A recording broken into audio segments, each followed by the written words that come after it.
1947 में जहां पूरे भारत में तिरंगा लहराकर आज़ादी का जश्न मनाया जा रहा था, तो वही भारत के एक भाग को अभी भी अपनी आज़ादी की आस थी। हम बात कर रहे हैं लोगों के फेवरेट टूरिस्ट डेस्टिनेशन गोवा की, जिसे 1947 में आज़ादी मनाने का अवसर प्राप्त नहीं हुआ था, बल्कि यहाँ 1961 में आज़ादी को पहली बार महसूस किया गया, जब भारत ने ऑपरेशन विजय को चलाकर पोर्चुगीज को समझा दिया कि भारत अपनी धरती का एक भाग भी नहीं छोड़ेगा। गोवा की आज़ादी से पहले यहाँ भारतीय लोगों का पोर्चुगीज ने जमकर एक्सप्लॉयटेशन किया। उनके धर्म बदले गए, उनके मंदिरों को तोड़कर चर्च बनवाए गए। यही नहीं, उनकी लाइफ को पूरी तरह से बदल कर रख दिया गया। लेकिन सोचने वाली बात यह है कि जब भारत 1947 में आज़ाद हो गया तो गोवा क्यों नहीं? क्यों पोर्चुगीज ब्रिटेन और फ्रांस की तरह भारत को छोड़कर नहीं गए? क्यों भारत ने 1961 तक अपने ही देश के एक हिस्से को छुड़वाने में इतना वक्त लगा दिया? और आखिर क्यों भारत को गोवा की आज़ादी के लिए ऑपरेशन विजय को चलाना पड़ा? गोवा भारत का अपना एक राज्य, जो कि भारत कम और यूरोप ज्यादा लगता है। इस स्टेट का कल्चर भारत के दूसरे स्टेट से काफी अलग है। गोवा यूरोप के मॉडर्न कल्चर में काफी हद तक रंगा हुआ है, जिसका मेन कारण पोर्चुगीज का इन्फ्लुएंस है। पोर्चुगीज का ओल्ड गोवा को न्यू एंड मॉडर्न गोवा बनाने में एक बहुत बड़ा हाथ रहा है। लेकिन गोवा हमेशा से ऐसा नहीं था, बल्कि गोवा की अपनी एक अलग कहानी है। भारत के बाकी स्टेट्स की तरह गोवा की जड़ें भी काफी पुरानी है। प्री हिस्टोरिक टाइम से चला आ रहा गोवा भारत का सबसे छोटा स्टेट होने के बाद भी भारत का एक बड़ा टूरिस्ट डेस्टिनेशन है। अपनी लॉन्ग एंड डाइवर्स हिस्ट्री को समेटे गोवा दुनिया में एक अहम भूमिका निभाता है। भारत में सबसे पहले ह्यूमन सेटलमेंट जिन राज्यों में देखा गया, उनमें से एक गोवा भी था। हिंदू पुराण्स और वेरियस इंस्क्रिप्शंस में भी इसका जिक्र किया गया है, जहां इसे गोवा की जगह गोव, गोवापुरी और गोमंत के नाम से बुलाया जाता था। मिडीवल एरा में अरेबियन ज्योग्राफर्स इस जगह को सिंधानूर और संदाबुर के नाम से बुलाया करते थे, तो वही पोर्चुगीज के राज में उन्होंने इस जगह को वेल्हा गोवा का नाम दिया। गोवा की अर्ली हिस्ट्री को देखें तो 250 BC में ये जगह मौर्यन एम्पायर का भाग था। इसके बाद 300 AD से 600 AD तक भोजा किंग्स ने इस जगह पर अपनी दावेदारी रखी। इसके बाद गोवा में 2nd सेंचुरी CE से 1312 तक कदम्बा डायनेस्टी ने अपना कंट्रोल रखा। ये वो वक्त था जब मुस्लिम इन्वेडर्स एशिया के देशों में लगातार इन्वेजन कर रहे थे। इसी दौरान 1312 से 1367 तक डेक्कन के मुस्लिम्स इन्वेडर्स ने गोवा को अपना बेस बनाया। लेकिन इसी वक्त विजयनगरम किंगडम ने डेक्कन को काफी हद तक अपने कंट्रोल में ले लिया था और गोवा को भी एनेक्स कर लिया। लेकिन जल्दी ही बहमनी सल्तनत ने गोवा को कॉन्कर कर अपने हाथों में ले लिया। गोवा हमेशा से ही एक इम्पोर्टेंट पोर्ट था, जिसकी वजह से ये आइलैंड हमेशा ही बहमनी और विजयनगरम एम्पायर के बीच में टसल का कारण बना रहा। लगातार हो रहे इस टसल के बीच में बीजापुर के गवर्नर आदिल शाह ने बहमनी किंगडम को तोड़कर गोवा को अपने हाथ में ले लिया और 1492 में गोवा आदिल शाह के कब्जे में आ गया। लेकिन आदिल शाह की सल्तनत में जनता बिल्कुल भी खुश नहीं थी। कई हिस्टोरियंस मानते हैं कि आदिल शाह के शासन में हिंदुओं पर उन दिनों बहुत अत्याचार होने लगे थे और इसी वजह से वहां के लोकल लोगों ने आदिल शाह को खत्म करने के लिए पुर्तगालियों की मदद ली और पुर्तगाली सेना ने आदिल शाह से युद्ध करके गोवा को उसके अत्याचारों से मुक्त किया था। आदिल शाह की सल्तनत एक दिन में खत्म नहीं हुई थी, बल्कि इसके पीछे गोवा के ही एक आदमी का हाथ था। गोवा में रहने वाले टिमैया और टिमोजा नाम के एक इंसान ने पुर्तगाली कॉन्करर अफोंसो डी अल्बुकर्की, जो कि एक Portuguese general and Portuguese India का वाइसरॉय था, से दोस्ती कर ली। अफोंसो डी अल्बुकर्की 1509 से लेकर 1515 तक पोर्चुगीज इंडिया का वाइसरॉय था। टिमैया इसके साथ मिलकर यूसुफ आदिल शाह को गोवा से जड़ से उखाड़ फेंकने का प्लान बनाता है।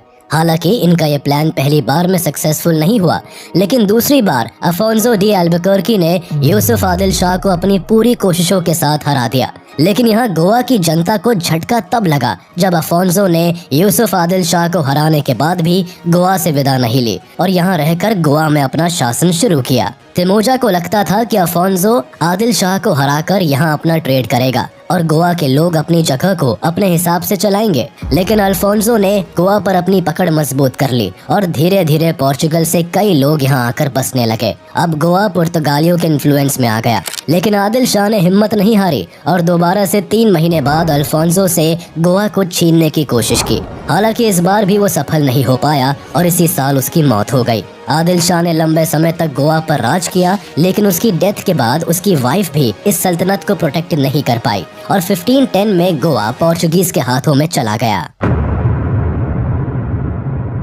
वेस्टर्न यूरोपियंस के लिए एशिया के दरवाजे वास्को डे गामा ने खोले थे। इन्होंने एक नहीं बल्कि कई बार एशिया का दौरा किया और केप ऑफ गुड होप को एशिया पहुंचने के लिए सबसे आसान रास्ता बताया। वास्को डे गामा एक पोर्चुगीज नेविगेटर एंड एक्सप्लोरर थे जिसने एशिया में बाकी सभी देशों को छोड़ केवल भारत में ही अपने पांव जमाने के बारे में सोचा और भारत के साउथ में सेटल होने लगे। लेकिन कुछ समय बाद पोर्चुगीज को समझ आया कि साउथ की जगह वेस्ट में जाए तो गोवा जैसे आइलैंड भी है जहां से इन्हें ट्रेड करने में और भी आसानी होगी। और इसी के चलते अफोंसो डी अल्बुकर्की ने गोवा में यूसुफ आदिल शाह को हराकर वहां पहली बार 1510 में अपनी पोर्चुगीज सेटलमेंट को एस्टैब्लिश किया। हालांकि पोर्चुगीज के वहां सेटल होने से लोकल लोग खुश नहीं थे, लेकिन उनके पास दूसरा कोई चारा भी नहीं था।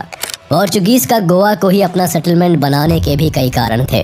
दरअसल पोर्चुगीज को एक स्ट्रॉन्ग नेवल बेस की तलाश थी जो उस समय गोवा के अलावा कहीं और नहीं हो सकता था। भारत के स्पाइसेस के कारण हमेशा से यूरोपियंस का भारत में ट्रेड को लेकर एक इंटरेस्ट बना रहता था।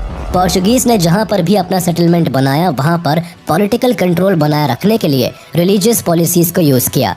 भारत में भी पुर्तगालियों ने ऐसा ही किया। गोवा को अपने कंट्रोल में लेने के बाद पोर्चुगीज को क्रिश्चियनिटी को बढ़ावा देना था और इस काम के लिए उन्होंने गोवा में धड़ल्ले से लोगों के धर्म परिवर्तन करवाए और जिन्होंने ऐसा करने से मना किया उन्हें काफी बड़ी पनिशमेंट्स झेलनी पड़ी।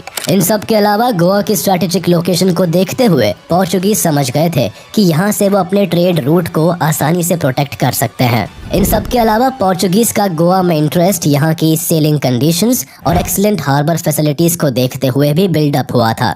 गोवा पोर्चुगल का एशिया में फर्स्ट टेरिटोरियल पोजेशन था जिसे वो अपने हाथ से कभी भी किसी भी कीमत पर खोना नहीं चाहते थे और इसी के कारण पोर्चुगीज ने न केवल गोवा के जरिए ट्रेड को बढ़ावा दिया बल्कि यहाँ क्रिश्चियनिटी को भी प्रमोट करना शुरू कर दिया। यही नहीं, अपनी कॉलोनी को दूसरे यूरोपियन ट्रेडर्स से प्रोटेक्ट करने के लिए स्ट्रॉन्ग नेवल बेस बनाना शुरू कर दिया। फोर्टिफाइड फैक्ट्रीज बनने लगी और कुछ ही वक्त में इस जगह काफी सारे Portuguese as a farmers, retail traders and artisans के रूप में आकर सेटल होने लगे, जिनका काम यहाँ की औरतों से शादी करके यही सेटल्ड होने का था। यही सेटल्ड लोग और इनके डिसेंडेंट्स ने गोवा में एक प्रिविलेज्ड कास्ट हासिल कर ली और देखते ही देखते गोवा में एक लार्ज यूरेशियन पॉपुलेशन रहने लगी। पोर्चुगीज ने गोवा पर अपना स्ट्रॉन्ग कंट्रोल स्टैब्लिश करने के लिए यहाँ कई पॉलिसीज को लागू करना शुरू कर दिया। जैसे अब यहाँ पोर्चुगीज लैंग्वेज एंड कल्चर को गोवा के लोगों पर थोपा जाने लगा। इसके अलावा यहाँ Portuguese education, language and customs को इंट्रोड्यूस किया गया। बाकी धर्म परिवर्तन तो पोर्चुगीज का मेन मोटिव था ही। पोर्चुगीज ने गोवा में धर्म परिवर्तन के साथ साथ अधिकतर मंदिरों को भी तोड़वा दिया। उनका मानना था कि गोवा केवल एक क्रिश्चियन स्टेट बनकर ही रहेगा। पोर्चुगीज ने यहाँ कई चर्चेज और कई और फेमस यूरोपियन स्टाइल बिल्डिंग्स भी बनवाई जिनमें basilica of Bom Jesus, Se cathedral, church of saint Francis of Assisi, fort Aguada और फाउंटेनहर्स्ट स्ट्रक्चर शामिल है।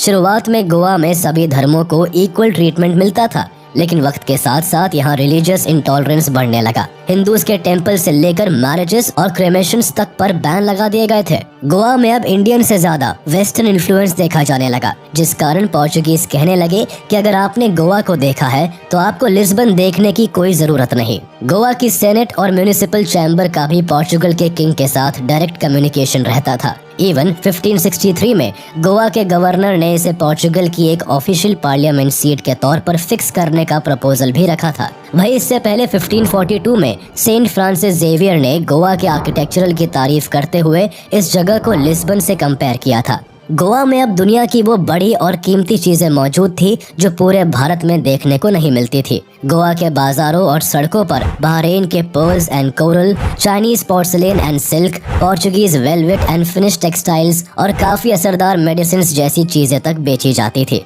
16th सेंचुरी आने तक पोर्चुगीज भारत में अपनी पावर के एपेक्स पर पहुंच गए थे, लेकिन डचेस और ब्रिटिशर्स के भारत में आने से लेकर इंडिपेंडेंस तक पोर्चुगीज की पूरे भारत से पकड़ कमजोर होने लगी थी। लेकिन ब्रिटिशर्स के 200 सालों तक भारत पर राज करने के बाद भी गोवा पूरी तरह से पोर्चुगीज के कंट्रोल में ही रहा। ब्रिटिशर्स के भारत छोड़ने और भारत की आज़ादी के साथ ही गोवा के लोगों को भी अब लगने लगा कि कई 100 सालों से चले आ रहे पोर्चुगीज राज से उन्हें छुटकारा मिल जाएगा। लेकिन असल में ऐसा हुआ नहीं, बल्कि पोर्चुगीज तो अब गोवा को अपनी टेरिटरी का एक अहम हिस्सा मानने लगे थे और उनके हिसाब से गोवा अब उनका था, ना कि भारत का। हालांकि वो केवल पोर्चुगीज ही नहीं थे जिन्होंने भारत को छोड़कर न जाने का प्लान बनाया था, बल्कि पौंडीचेरी में फ्रांस ने भी अपने पांव जमाए हुए थे। लेकिन कुछ ही समय बाद 1 नवंबर 1954 को फ्रांस ने भारत के आगे सरेंडर कर दिया और बिना किसी कॉन्फ्लिक्ट के वो भारत को छोड़कर चले गए। लेकिन पोर्चुगीज को भारत सरकार के कहने पर भी ये समझ नहीं आया कि गोवा उनका नहीं, भारत का एक अहम हिस्सा है। इंडिपेंडेंस के बाद गोवा भारत के बाकी सभी स्टेट्स की तरह इंडिपेंडेंट नहीं हुआ था और यहाँ भी भारत के कुछ अन्य स्टेट्स की तरह टेंशन्स बरकरार थी।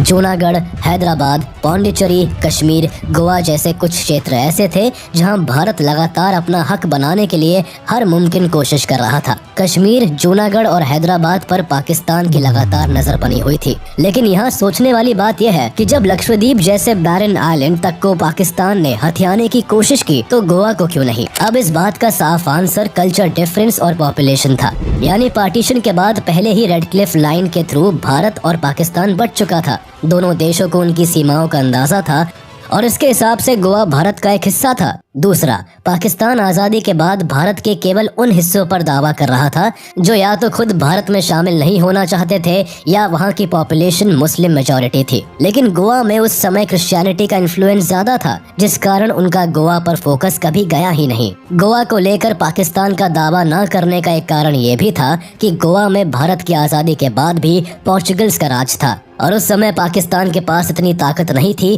कि वो भारत और पोर्चुगीज से एक साथ लड़ सके। भारत की आज़ादी के लिए पहली क्रांति की लड़ाई भले ही 1857 में लड़ी गई हो, लेकिन भारत के एक हिस्से में इससे पहले ही एक क्रांति हुई जो अंग्रेजों के खिलाफ नहीं बल्कि पुर्तगालियों के खिलाफ गोवा में 1555 में की गई थी। 1555 तक गोवा के लोग कैथोलिक प्रीस्ट के अत्याचार और एग्जॉर्बिटेंट लैंड रेवेन्यू से परेशान हो गए थे, जिस कारण उन्होंने पोर्चुगीज के खिलाफ क्रांति शुरू कर दी। लेकिन पोर्चुगीज ने इस क्रांति को बुरी तरह से कुचल दिया, जिसके बाद लंबे समय तक गोवा की जनता पोर्चुगीज के अत्याचारों तले ही दबी रही। इसके बाद मेजर क्रांति गोवा में 1787 में हुआ, जिसे पिंटो रिवॉल्ट और पिंटो कॉन्स्पिरेसी के नाम से जाना जाता है।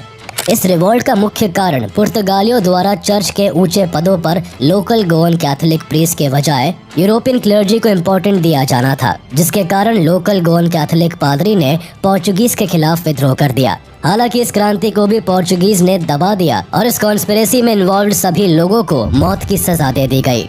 इस तरह के कई रिवॉल्ट्स छोटे लेवल पर होते रहे, लेकिन राणे और सतारी वो लोग थे जिन्होंने गोवा में पोर्चुगीज की सत्ता को लगभग 150 सालों तक चुनौती दी। हालांकि इनके प्रति पोर्चुगीज हमेशा ही लीनियंट रहे, लेकिन फिर भी इनके रिवॉल्ट्स हर बार दबा दिए गए। आखिरी बार इस परिवार के आदमी दादा राणे ने 1895 में अपने 900 साथियों के साथ पोर्चुगीज के खिलाफ गुरिल्ला वॉर शुरू किया था। हालांकि इस बार भी पोर्चुगीज ने बुरी तरह से इस रिवॉल्ट को खत्म कर दिया और दादा राणे और इनके साथियों को पैसिफिक ओशन में लोकेटेड एक आइलैंड पर डिपोर्ट कर दिया। इसके साथ ही गोवा में रिवॉल्ट्स का दौर लंबे समय तक सुस्त पड़ गया। 20th सेंचुरी आते आते भारत में फ्रीडम मूवमेंट काफी तेज हो गया था। वही पोर्चुगीज के अत्याचारों को लेकर गोवा में एक फ्रेंच एजुकेटेड गोवन इंजीनियर क्रिस्ताओ दे ब्रेगांका कूना ने आवाज उठाई और 1928 में पोर्चुगीज के खिलाफ गोवा में गोवा कांग्रेस कमेटी को फॉर्म किया गया। इस कमेटी की जड़ें इंडियन नेशनल कांग्रेस से जुड़ी थी, जो इनकी मदद करते थे। कमेटी बनाने के साथ ही गोवा में पोर्चुगीज के खिलाफ मास मूवमेंट्स होने लगे, जिसके खिलाफ पोर्चुगीज ने कई अरेस्ट और पुलिस फायरिंग भी की, जिसमें कई लोग घायल भी हुए। लेकिन ये मूवमेंट्स बंद नहीं हुए, बल्कि कई mass demonstration and non violent protest और शुरू हो गए। अब गरम दल और नरम दल की तरह ठीक यहाँ भी एक तरफ नॉन वायलेंट प्रोटेस्ट हो रहे थे, तो दूसरी ओर आजाद गोमंतक दल and the United front of गोवंस ने पोर्चुगीज को गोवा से भगाने के लिए कई वायलेंट अटैक शुरू कर दिए। लेकिन पोर्चुगीज पर इन सब का भी कोई असर नहीं हुआ। सदियों से गोवा में हो रहे पोर्चुगीज अत्याचार से यहाँ की पब्लिक परेशान हो उठी थी।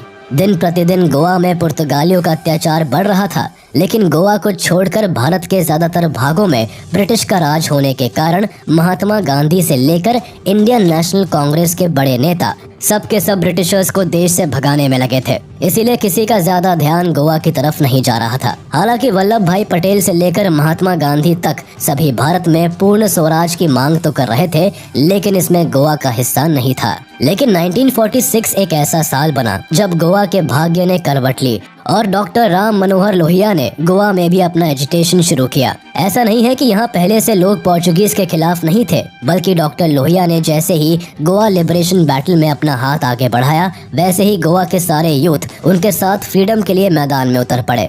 अंग्रेजों की भारत में कमजोर होती साख को देखकर गोवा के लोगों के दिल में भी आज़ादी की आस लग गई थी। इसी दौरान नेशनल कांग्रेस गोवा की स्थापना भी हुई थी, जिसकी मेन पॉलिटिकल पार्टी कांग्रेस ही थी। लेकिन इस एजिटेशन में गोवा को कुछ खास सफलता नहीं मिली। लंबे समय तक चले इस संघर्ष में गोवा के अनेक देशभक्तों ने मुस्कुराते हुए स्वतंत्रता के लिए अपनी जान की बाजी लगा दी। कई लोगों को जेल में डाल दिया गया, तो कई लोगों को पोर्चुगल, एंगोला एंड केबो वर्डे जैसी जगहों पर एक्साइल पर भेज दिया। डॉक्टर राम मनोहर लोहिया सहित कई नेताओं को गिरफ्तार कर जेल में डाल दिया गया। पुर्तगालियों के इस तरह के व्यवहार के बाद लोगों ने डर कर एजिटेशन बंद कर दिया और इसके साथ ही 1947 आते आते यहाँ बिल्कुल शांति छा गई। इसके बाद 1947 में भारत आज़ाद हो गया और कुछ साल बाद फ्रांसीसी भी पौंडीचेरी छोड़कर चले गए, लेकिन गोवा को आज़ादी नहीं मिली। पोर्चुगीज का कहना था कि गोवा भारत का हिस्सा है ही नहीं। जो देश खुद हिंदू और मुस्लिम डोमिनियन के हिसाब से बांटा गया है,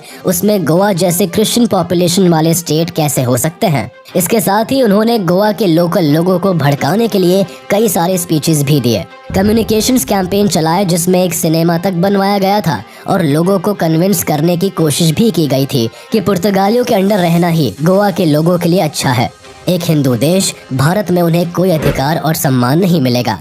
भले ही गोवा में पोर्चुगीज अपनी चाल चल रहे थे, लेकिन भारत में गोवा को मिलाने के लिए कई कोशिशें की जा रही थी। कई बार गोवा को भारत में मिलाने की कोशिश फेल होने के बाद 27 फरवरी 1950 में भारत सरकार ने बिना किसी अग्रेसिव मूव के शांति से एक टेबल टॉक करने का प्रपोजल पोर्चुगीज को दिया।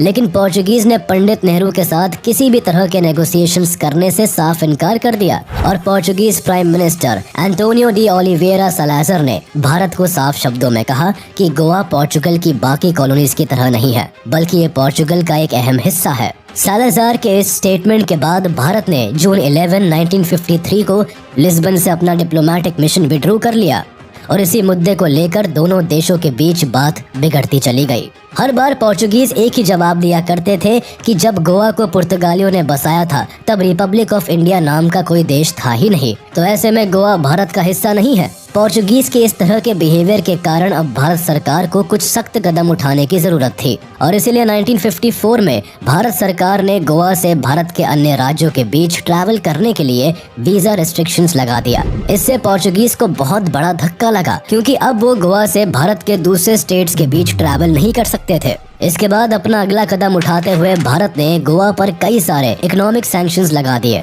जिसके कारण पोर्चुगीज भारत के दूसरे हिस्से से सामान मंगवाने और बेचने का हक खो बैठे। गवर्नमेंट के एक्शन से गोवा के फ्रीडम फाइटर को काफी प्रोत्साहन मिला और गोवा के अंदर उन्होंने क्रांति शुरू कर दी। इसके कुछ समय बाद कुछ हथियारबंद क्रांतिकारियों ने मिलकर 1954 में दादरा और नगर हवेली से पोर्चुगीज पुलिस को मार भगाया और इन जगहों को स्वतंत्र कर लिया। ये इंसिडेंट भारत के लिए एक बड़ी जीत और पुर्तगालियों के मुंह पर हार का एक जोरदार तमाचा था।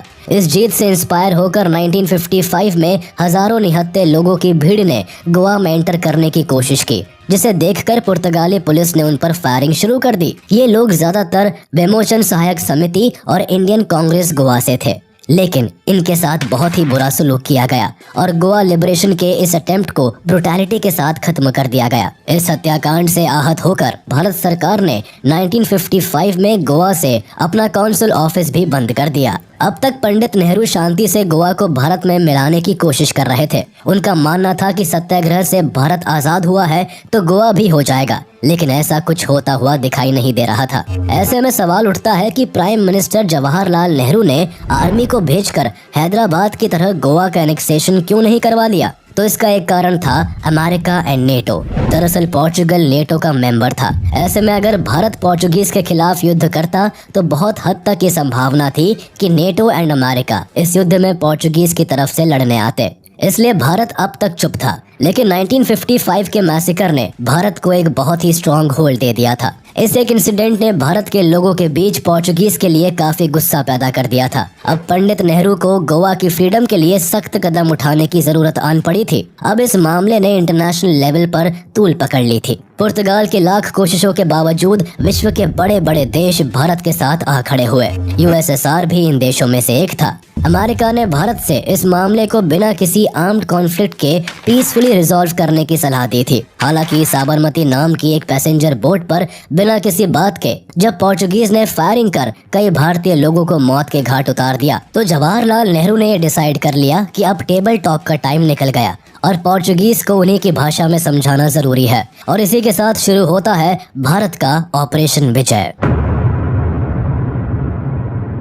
सबसे पहले अगस्त 1961 में भारत सरकार ने दादरा एंड नागर हवेली को भारत में शामिल कर लिया, पर इसके बाद भी पोर्चुगीज गोवा को न छोड़कर जाने के अपने डिसीजन को लेकर अटल रहे। हालांकि इस वक्त तक उन्हें इस बात का अंदाजा हो गया था कि भारत अब गोवा को कभी भी उनसे छीन सकता है, जिस कारण पोर्चुगीज ने अपने बच्चों और सभी महिलाओं को पोर्चुगल वापस भेज दिया और खुद गोवा की देखरेख करने के लिए गोवा में बने रहे। ऑपरेशन विजय को शुरू करने से पहले प्रधानमंत्री जवाहरलाल नेहरू ने मीडिया में कंफर्म कर दिया था कि अब वो हर हाल में गोवा को भारत में शामिल करके ही दम लेंगे। बस फिर क्या था। 17 दिसंबर 1961 के अर्ली आवर्स में इंडियन आर्मी ऑपरेशन विजय को लॉन्च करता है और army, navy and air force Goa को चारों ओर से घेर लेती है। पोर्चुगीज के पास इतना दम नहीं था कि वो भारत को हरा सके, और हुआ भी कुछ ऐसा ही।